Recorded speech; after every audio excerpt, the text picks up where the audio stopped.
Week 5 of the 2025 season is officially in the books, and boy did we have some awesome games. So in today's video, I want to cover Week 5 of the 2025 NFL season. Subscribe and like the video if you do go on to enjoy. Let's hop into it. And we are going to begin with our Thursday night football matchup between the LA Rams and the San Francisco 49ers. I'm going to keep this one quick because we already had a couple of days to think about this matchup. This was the Mac Jones game. He played incredible. And that's not to say the LA Rams played bad, because the LA Rams played very well. It just happened to be that the San Francisco 49ers were able to take advantage of some of the mistakes the LA Rams made, mainly Kyren Williams. Some fumbles, a couple issues here and there. And man, this Rams team had opportunities. They just could not convert. Had the Rams taken care of business, they would have won this game. But San Francisco, just an absolute awesome effort from them. Mac Jones has done an awesome job. And I've heard some people conversate about, should Brock Purdy be benched in favor of Mac Jones? I'm not here to go that far into it yet. I think Mac Jones is having a awesome time right now in San Francisco, and maybe he'll get the Sam Darnold treatment or the Geno Smith treatment or somebody like that here in the near future. I think that'd be really cool to see. It's clear he has matured and has gotten a lot better as a player since leaving New England and actually going to a team that has talent. And I say has talent, but this San Francisco team actually doesn't really have that much talent, at least on the field right now. When you look at this offense, yes, you got McCaffrey, yes, you got Trent Williams, but outside of that, there's nothing. There's no George Kittle. There's no Ricky Pearsall right now. No Brandon Ayuk. He was throwing it to freaking Kendrick Bourne, who had himself a maybe potentially career game. I'm not sure. I can't confirm that, but he had 10 catches for 142 yards. Just a magnificent day for San Francisco. A huge win, but for the Rams, this is just a disappointing loss. You went up against a severely handicapped San Francisco team, and even though you played well, your defense did not. They did not make enough plays. And Mac Jones did a great job. So huge win for San Francisco. I'm starting to think there's a real chance they win this division. Bad game here for the LA Rams. This is a very winnable game. In division game as well, and you didn't get the job done. By the way, shout out to the San Francisco fans. They took over the LA Rams stadium, which low-key kind of embarrassing for that Rams team. Next up, let's talk about the Minnesota Vikings defeating the Cleveland Browns overseas. So yes, this game was not played in Minnesota nor Cleveland. This game was played somewhere overseas. I believe London. Don't quote me on it. This was a fun game, and I know there's going to be a lot of conversation about, man, they should have thrown Shedeur Sanders out there. Dylan Gabriel's trash. No, you didn't watch the game. You were hate watching. That's what happened. Dylan Gabriel played totally fine. Now, was Dylan Gabriel fantastic out there? No, he made plenty of mistakes. But on the day, 19 of 33 for 190 and 2 touchdowns. Yeah, he got picked on a little bit by the defense here and there. Got sacked twice. They had to pump the ball 8 times. 3 of 15 on third down. But, you know, it's a rookie quarterback playing overseas against one of the best defenses in the entire NFL. And he had no turnovers, at least, yeah, no turnovers at all. And for the most part, played pretty good. The defense was fine. I mean, look, they were winning this game very late in the fourth quarter. Carson Wentz led a game-winning drive that ultimately allowed them to win the game. So if I'm a Cleveland Browns fan, I'm actually feeling quite optimistic after this game. It's clear this Browns team has an excellent defense. They did a really solid job of making life not very easy for Carson Wentz. Sacked him 3 times. They recovered 2 fumbles. They were 3 for 9 on third down. The defense did their part. It just happened to be the offense couldn't do enough. But I think there's some foundational things this Browns team is starting to get that's really exciting if you are a Browns fan. Quinshon Judkins has been kind of a revelation for this running back room so far in the season. Has been really good in this one. 110 yards on 23 carries. You know, you have some good tight ends.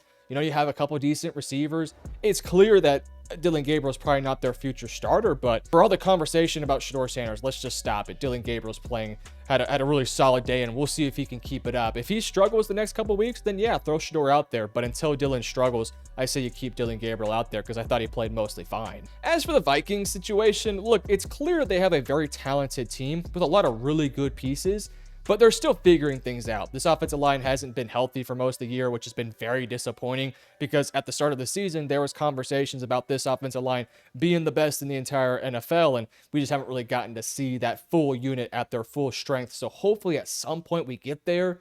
And without JJ McCarthy, it's really hard to determine what this Vikings future is. We know they're very talented. We know they have good coaching, good defenses, excellent weapons with Addison and Jefferson. Like, we know we have those pieces. We just don't know what they are because we don't know who their quarterback is going to be or how good their quarterback is. We saw McCarthy for what a game and a half, 2 games, and it wasn't very pretty. We've seen Wentz the past few weeks, and he's been fine. He's been an average quarterback. they're going to need better quarterback play if they're going to be a serious team that tries to make the playoffs. But all in all, good victory here. I actually predicted Cleveland to win this game given all the circumstances. So shout out to the Minnesota Vikings for taking care of business, even though it was probably more difficult than what they wanted to be.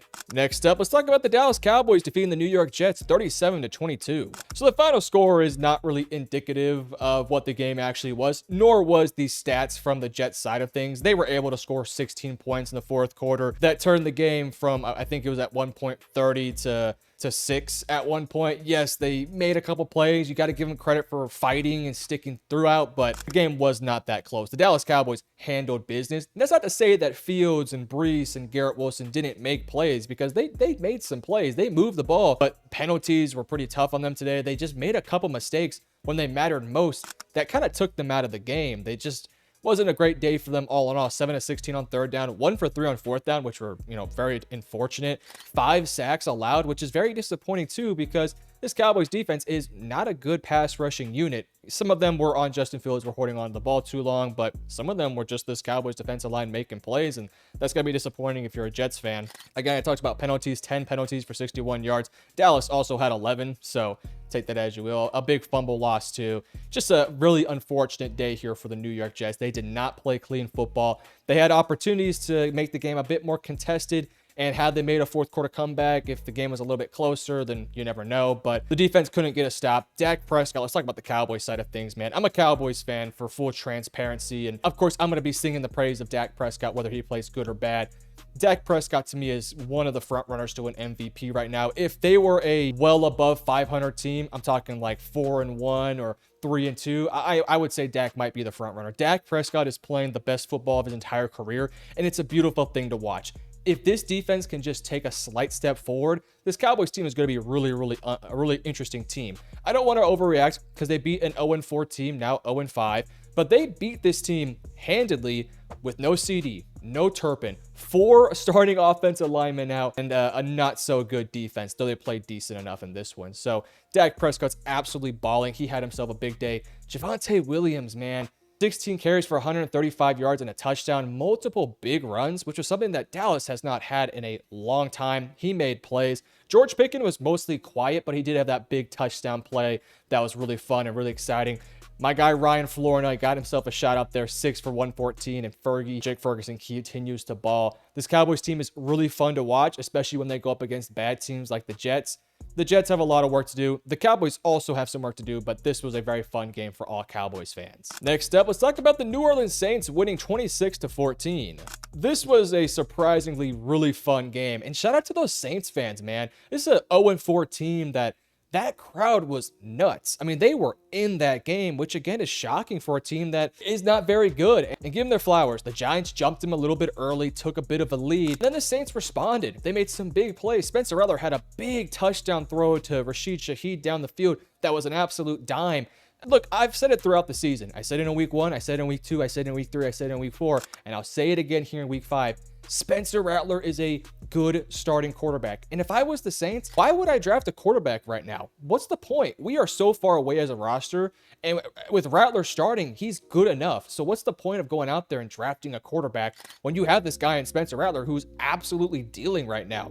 Is he incredible? No, but he's a starting quarterback in the NFL, and man, I think he's playing good football, and this was an awesome game for him. I thought he just took care of business, and finally, when the competition level was fairly equal in terms of talent, you saw the Saints look much better, and Spencer Rattler looked really good out there. So shout out to them. They got some things to work on though, no doubt about it, especially on the offensive end, but defensively they got turnovers. They picked off Jackson Dart, had a fumble recovery on Cam Scatterbo, which was disappointing for them.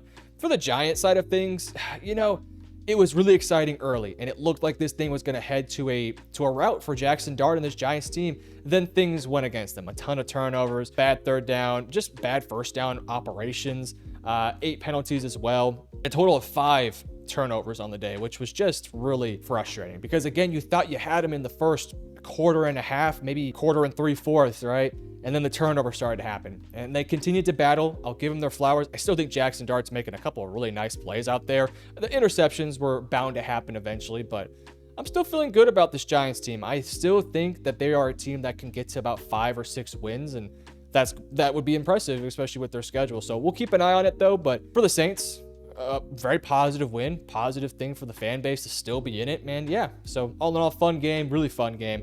And we'll see where these teams end up going in the future. Next up, the 40-6 blowout of the Las Vegas Raiders and the Indianapolis Colts. All right, let's start off just really quickly with the Colts side of things. This one, I really just want to focus in on the Raiders and Geno Smith. With the Colts, they're real. They are a real football team. I'm going to maybe do a bit of a harsh overreaction here, but we're 5 weeks into the season, and you take away the Buffalo Bills, I think the Colts have probably been the second most impressive team this entire season. Maybe minus Philadelphia, but even Philly has their concerns. Indianapolis has been really fun to watch, and they have a lot of positive things going for them. They might be in my top 3 in my power rankings by the end of the week. I'm not sure if that'll be the case, but they're playing great football. Daniel Jones looks so comfortable in the system. Jonathan Taylor so explosive and can make plays all over the field. They have so many weapons. Tyler Warren has been insane for them. Just as a blocker, whatever they need him to do, he's doing it. And defensively, they're making plays. So shout out to the Colts. This was an awesome, fun game to just sort of say, hey, we're here. We're legit. We're not frauds. We're not the Saints from last year. We are real, and we're gunning for this AFC South title, and we're gunning to win some playoff games. Really fun game for them. Let's focus in on the Raiders now, though. Look, I came into this year and I was saying that the Raiders were a team that had a chance of making the playoffs. They don't have a chance. They don't have a chance. This defense is, simply put, not good enough. And when you have a quarterback in Geno Smith, who so far in the year through, 5 games, I think he has 9 interceptions on the season, it's just not good enough. And part of the reason why I think we all thought this Raiders team could be potentially making the playoffs was because they had a guy in Geno Smith who was a veteran, who was savvy, who had a really solid year last year despite the numbers not looking good, had a good year. And now he's on this new Raiders team, and it's just like he's taken 15 steps back. Like, he does not look anything like he has the past 2 to 3 years in Seattle. He's forcing the ball in tight windows. He's not reading the defense. Yes, the offensive line is not doing him any justice, and they got after him multiple times today. 4 sacks allowed. It probably could have been a couple more, but he looks frazzled, which for a guy who's, I believe, in his 30s, and for somebody who's been in the league for multiple years, it's kind of shocking. I mean, this is stuff that you would see from a Dylan Gabriel, but this is Geno Smith, man, and it's really frustrating because they just paid him, I believe, and they have all these weapons surrounding him. No Brock Bowers out there, but Brock Bowers was not going to keep this game close. It's a tough game, man. It was a tough environment. Genty's been better these past few weeks, and Trey Tucker's been really fun to watch, and Max Crosby's Max Crosby, but outside of that, this team is just not good. I'm really intrigued to see what this team does the next couple weeks, because I wouldn't be surprised if they try to get off some contracts to build towards the future, aka Max Crosby getting traded, maybe Jacoby Myers. We'll kind of keep an eye on those potential trade rumors, because I'm sure there'd be teams out there that would love to have a Max Crosby. I'm looking at you, Dallas. Trade for Max Crosby. Get rid of that Packers pick. But that's something we'll just have to keep an eye on. Next up, we have the Miami Dolphins going up against the Carolina Panthers. Coming into this week, this was a week where it was like, man, these games really aren't that interesting, but maybe we could have a couple fun ones here and there, and this is a prime example of it. Some of the games that were really interesting on this week weren't even games that had a bunch of really good teams. It was just 2 bad teams were going off and fighting, like the Giants and the Saints, and like the Panthers and the Miami Dolphins. This game was fun. I want to start off on the Dolphins side of things, because I think that is a fairly interesting conversation to have, but we'll also make sure to talk about the Panthers, who got a big win here. Start off with Miami. Look, this is obviously you're very empty-handed right now as a roster. No Tyreek Hill. Your offensive line still stinks. Your defense sucks, and this was always going to be a tough season for this roster. But you get a chance here versus a bad Panthers team. And you get up pretty early and you're playing really well. Jalen Waddle's making plays downfield. Tua's taking care of the football. Everything's going your way. You just let go of the rope. I mean, just completely let go of the rope. You score 0 points in the third. You have a touchdown in the fourth. But by then, Carolina had all the momentum. And that was just really unfortunate for this team. You had the momentum. You're up 17-10 at halftime, and you let go of the rope. And that just can't happen when you're a bad football team, even though you are going up against another bad football team. I think this might have been Tua's best game of the season. Not that Tua's been horrific these past few weeks like he was in week 1, but I would say Tua played one of his better games. Still wasn't that good, but I thought he played generally fine. He's getting pressured like every game. I mean, 3 sacks today. They had to punt the ball 6 times, but no turnovers, which was nice. They didn't win the time of possession. They could not run the football. They had a total of 19 rushing yards today. Very one-dimensional offense, which makes life difficult for your quarterback. And even though Tua was put into a tough situation, he still made a couple big plays down the field. Mike McDaniels, he's cooked. I mean, you could see him as he was walking off the the field. They had a little camera as he's entering the locker room. He looks disheveled. He looks completely just blasted, like he doesn't want to be there no more. And it's tough to see for a guy that's a pretty sharp offensive mind. I think he'll get a job somewhere in the NFL as an offensive coordinator and get right back to where he was. Now on the Carolina Panthers side of things, look, you're 2-3, and let's keep it a buck. This year has been rough for this roster. It just has been. It's been a rough year. They've gotten off to multiple slow starts, and week 1 was pretty ugly. Week 2, they made it a bit better in the 3rd or in the 4th, but it was still ugly. You had a couple stinkers like the New England game. You had a random blowout victory against Atlanta. It's just been a weird year, but mostly negative for the most part. And in this game, it started off pretty negative. Bryce threw a pick. You're down 17-10 at halftime, but you responded. You kept fighting. This team got something going offensively, and it was Rico Dowdle. Rico Dowdle made multiple big time plays for this team, and Bryce Young was just able to operate around Rico Dowdle. 23 carries for 206 yards and a touchdown. I know Chuba Hubbard, when he returns, will still probably be your RB1, but if Rico Dowdle continues to do this, continues to be explosive, makes big plays, can churn out yards when there's nothing there, I think you have to turn to him eventually, because when Chuba was out there, this run game was a nothing burger. And now that he's gone, yes, you're going up against Miami, but let's see if there's something here with Rico Dowdle, because he looked really good today. They got the pass game going too. Shout out to Xavier Legette for, having a nice touchdown grab in the end zone. I know he's gotten a lot of flack this year, and rightfully so, but he had a nice touchdown grab. Ted McMillan has been everything and more of what this Panthers team has wanted, and he's been really good. They got to find more pieces. They got to find ways to get the ball to guys like Jimmy Horn and JT Sanders. They got to open up this offense a little bit more. But this was a positive day. I thought Bryce Young had himself a really nice day. He had the pick, but 19 of 30 for 198 and 2 touchdowns. Brought the team back, had a nice drive to, in the 4th quarter. Like, they made multiple plays. Really optimistic win here for the Carolina Panthers. Let's see if they can build off this, because they had that 30-0 victory versus Atlanta, and then the next week they laid an egg. Let's see if they can build off this. Next week they have the Dallas Cowboys, then they have the Jets.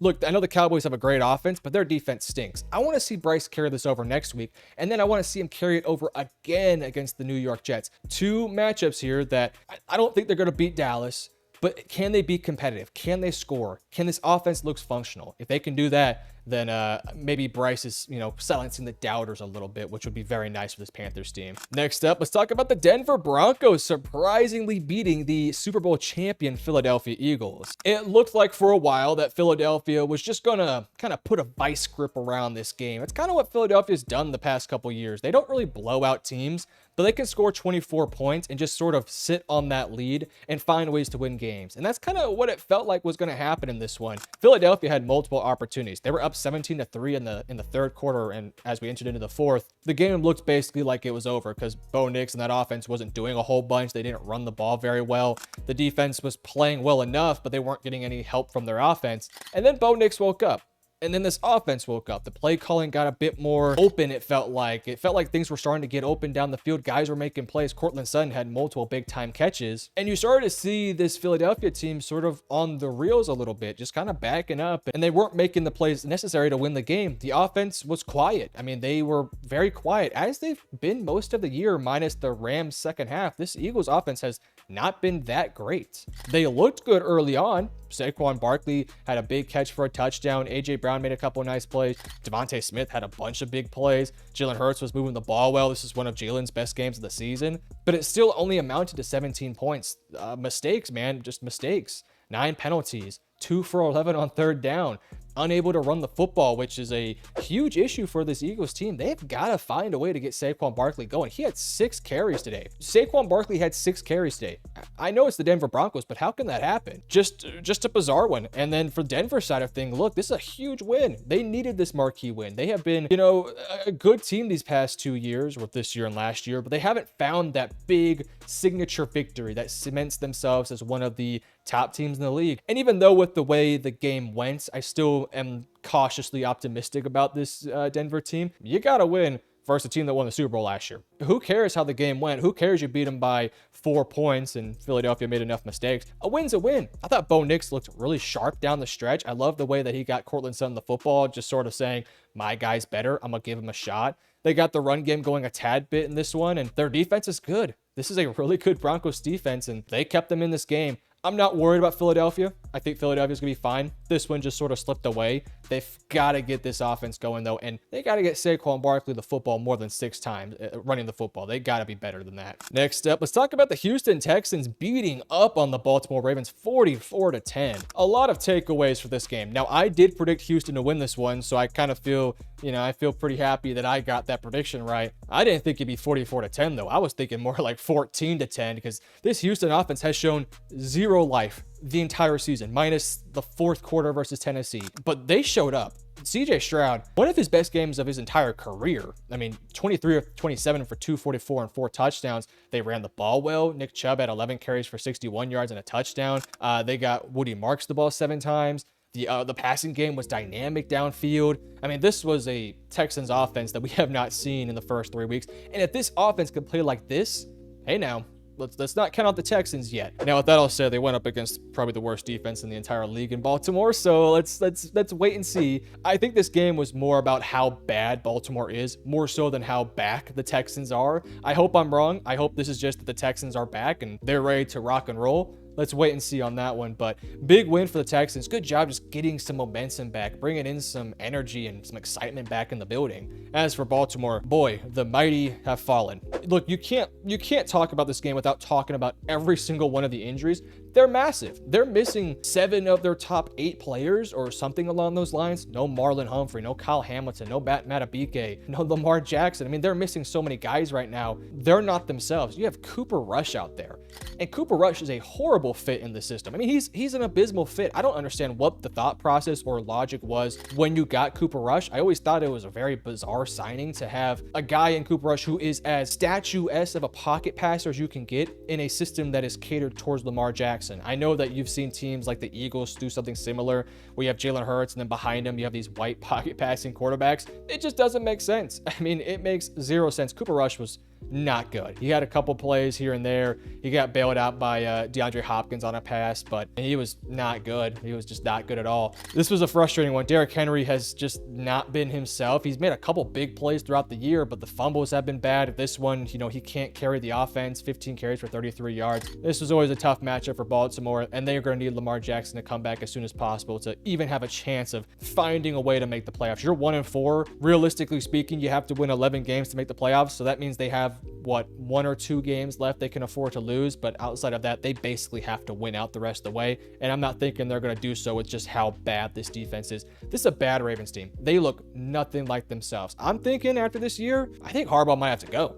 I think he might have to go. He's been disappointed the past few years with these playoff performances, and this year the unit has just fallen apart. I wouldn't be surprised if you get sort of a full reset. Maybe it's just new OC, new DC. Maybe it's just a new DC. I don't know, but I think there needs to be some changes for Baltimore because this team very disappointed. They were my preseason number 1 or number 2, one of the two. They're not going to be in my top 20 after this week. There just won't be. Moving on, let's talk about the Tennessee Titans coming from behind to beat the Arizona Cardinals 22-21. I'm going to focus on the Cardinals side of things for this one. What are we doing? What are we doing? You're up 17-6 in the 4th quarter, and you have Emery DeMarcado running into the end zone for a huge game-sealing touchdown. He drops it. And you have multiple opportunities after that to bounce back, to rebound, to just put together a drive to ice the game. You can't do it. I'm done with this Cardinals team. I'm done. They were a team that I thought had a chance of making the playoffs. What have I seen from this Cardinals team that makes me optimistic about them? I'm done with this team, man. They're not good. They are not a good football team. Kyler Murray is an average quarterback. That's what he is. It's not, oh, let's put more talent around Kyler. No, Kyler's tapped out where he is right now, which is a very mediocre average quarterback. I like how they got going in this game. 21 points in the first half. Cool. Let's see if they can continue it. They didn't. 0 points in the second half. It's just not a real team. They made so many mistakes today, had so many opportunities to ice the game late, and you let Tennessee, who is, in my opinion, the worst team in the NFL, who scored 6 points in the entire first 3 quarters, you let them score 16. You let them have a game-winning drive late in this game.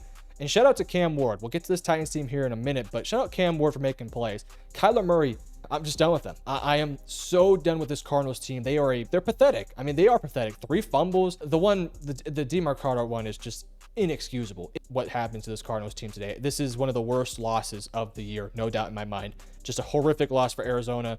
Their 2 victories, by the way, on the season. A 7-point victory against the New Orleans Saints. A game in which Spencer Rattler had the football late in that game with a chance to tie it. Their next week 2 victory versus the Carolina Panthers. You want to know how many points Carolina scored in the 4th quarter? 13 points. They had a chance to win it late in the game. They did not. Against serious competition, aka Mac Jones and the 49ers, they lose by a point. Against the Seattle Seahawks, they lose by 3, despite showing a little bit of life.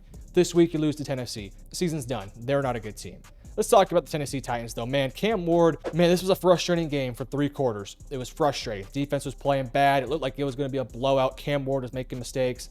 They fought, and they fought, and they fought, and they took advantage of the mistakes. Cam Ward, brilliant on that last drive. Brilliant. Hit a beautiful throw. He made a couple of just big-time plays. They got to clean up the turnovers. They played bad. They should not have won this game. I know they won. They should not have won this game, but they kept fighting. They kept going, and I got to give them their flowers, man. This was a fun win, and it is really exciting if you're a Titans fan just to have that win. You're clearly not a good team. You're clearly fighting potentially for the #1 pick, but they fought. They kept going.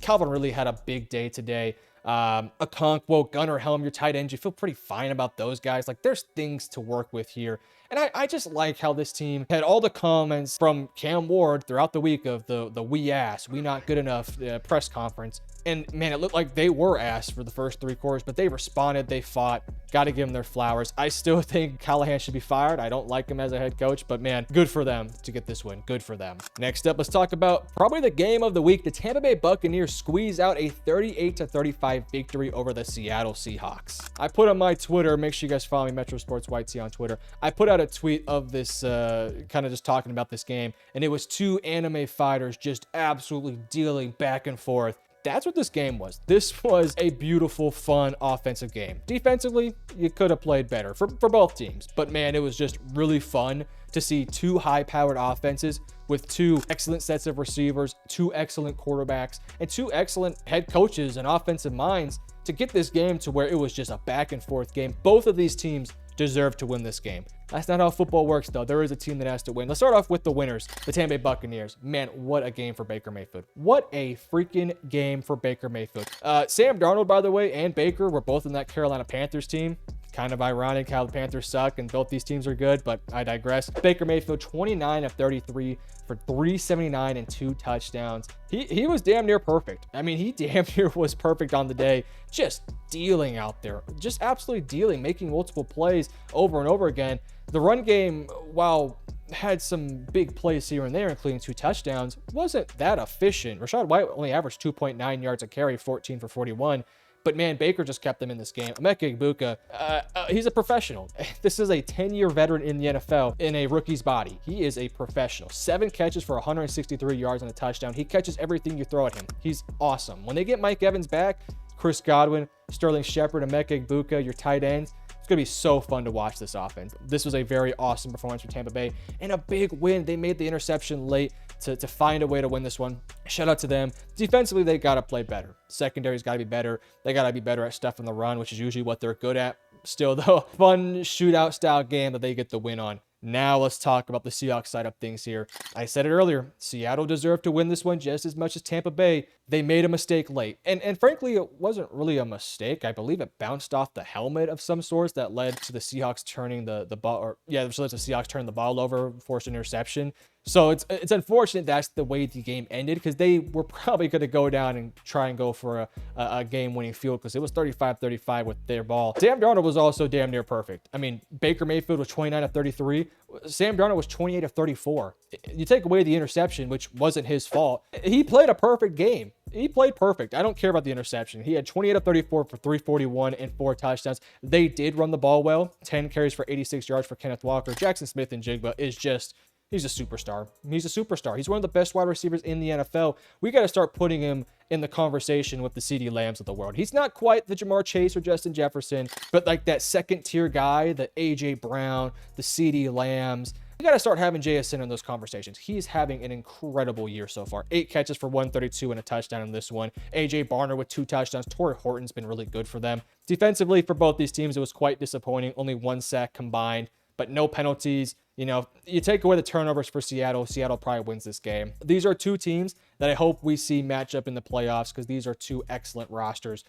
For Seattle, they got some work to do now within their division. Some tough matchups ahead. This would have been a fun win for them, but I don't care. Throw this one aside. What a fun game. Awesome matchup here. Next up, let's talk about the Cincinnati Bengals losing to the Detroit Lions. Well, the final score looked better than what it actually was, and in some ways, unlike the Jets-Cowboys game where the Jets just scored 16 points in the fourth quarter randomly just to kind of make it look a bit more respectable, the Bengals scored 21 points with a potential chance to make a comeback. It was always highly unlikely, but had a couple of things went your way, maybe it could have gotten close. Jake Browning for the first 3 quarters was bad. He was horrible. But at the end of the day, he got going in that fourth quarter. And so if you are a Bengals fan, you're hoping that Browning is getting into a groove now and can carry on that fourth quarter into future games. Because on the day, the numbers actually don't look too bad. 26 of 40 for 251, 3 touchdowns and 3 picks. 90% of that productivity was in the fourth quarter. But again, you're hoping that he might have found something here, found ways to get Jamar Chase the ball, found ways to get T. Higgins the ball. Because T. Higgins, Jamar Chase made some plays late in this game. Jamar Chase with his best game of the year, 6 catches for 110 and 2 touchdowns. One of his best games of the year. He had a great one. They cannot run the football. They just don't have a run game. Their offensive line still stinks and their defense sucks. But they kept it close. Coming into this game, I predicted the Lions to win this one like 37-3 or something crazy like that. And I was, not too far out. The Lions scored 37 points or almost 40. But the Bengals showed life, and I give them some flowers for at least trying late in this game. They showed effort, and they made the Lions work for this one. So you'll give them their flowers. Regardless, though, Jared Goff played a clean game, 19 of 23 for 258, 3 touchdowns. They did have the fumble. Shout out Trey Hendrickson. But they ran the ball fairly well. Amon-Ra St. Brown continues to have a great year. I got touchdowns to Laporta, Montgomery, Jameer, Isaac Tesla. Like, they were just kind of distributing the wealth. So good win for the Lions. They were always going to win this one. Bengals, I hope you can carry over this fourth quarter into this next matchup, but we'll see. And lastly, let's talk about the Washington Commanders defeating the LA Chargers 27-10. Now, I will not be talking about Sunday Night Football nor Monday Night Football. If you want to hear my opinions of both those games, I should put out a post on either Twitter or Instagram. Check me out at MetroSports YT where you'll hear my thoughts on both the games. That said, Washington, LA, on paper, a fun matchup. And LA came out, scored 10 points in the first quarter, looked like they were going, and then they got shut out the rest of the way. Shout out to the Commanders, man. Big victory for them. And I felt like this game went kind of how I predicted it, but I thought it'd be a lot closer. I predicted the Commanders were going to win this game because I thought that Jaden Daniels was going to be Jaden Daniels, make plays, and come out firing. And in some ways, it took him time to get going. 0 points in the first quarter, but he did eventually the ball rolling. 15 of 26 for 231, 1 touchdown. Not the most efficient day all in all, but he ran the ball well. He got the ball to Deebo Samuel. Shout out Deebo, man. All the shit he got this offseason for the way his tenure with San Francisco went, he's been great this year. He just has been really good all season long. He's arguably been their best weapon on the field and most consistent weapon out there. Even if he's not putting up the flashiest of numbers, like he's probably been their most consistent guy, especially with Terry McLaurin not being typical Terry McLaurin. They ran the ball very well. I mean, this is a team that can just somehow create explosive plays on the ground. Ja'Cory Krosky-Merritt or Bill had 14 for 111 and 2 touchdowns. I think he had a fumble though, which you got to clean up. That's stuff that rookies typically do. But yeah, I mean, Commanders got a huge win. They outplayed them multiple times. They forced some turnovers.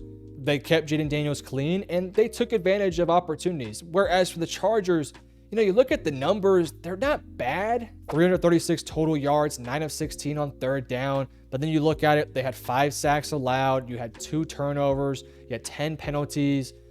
Just kind of disappointing. The ground game has been fine for most of the year.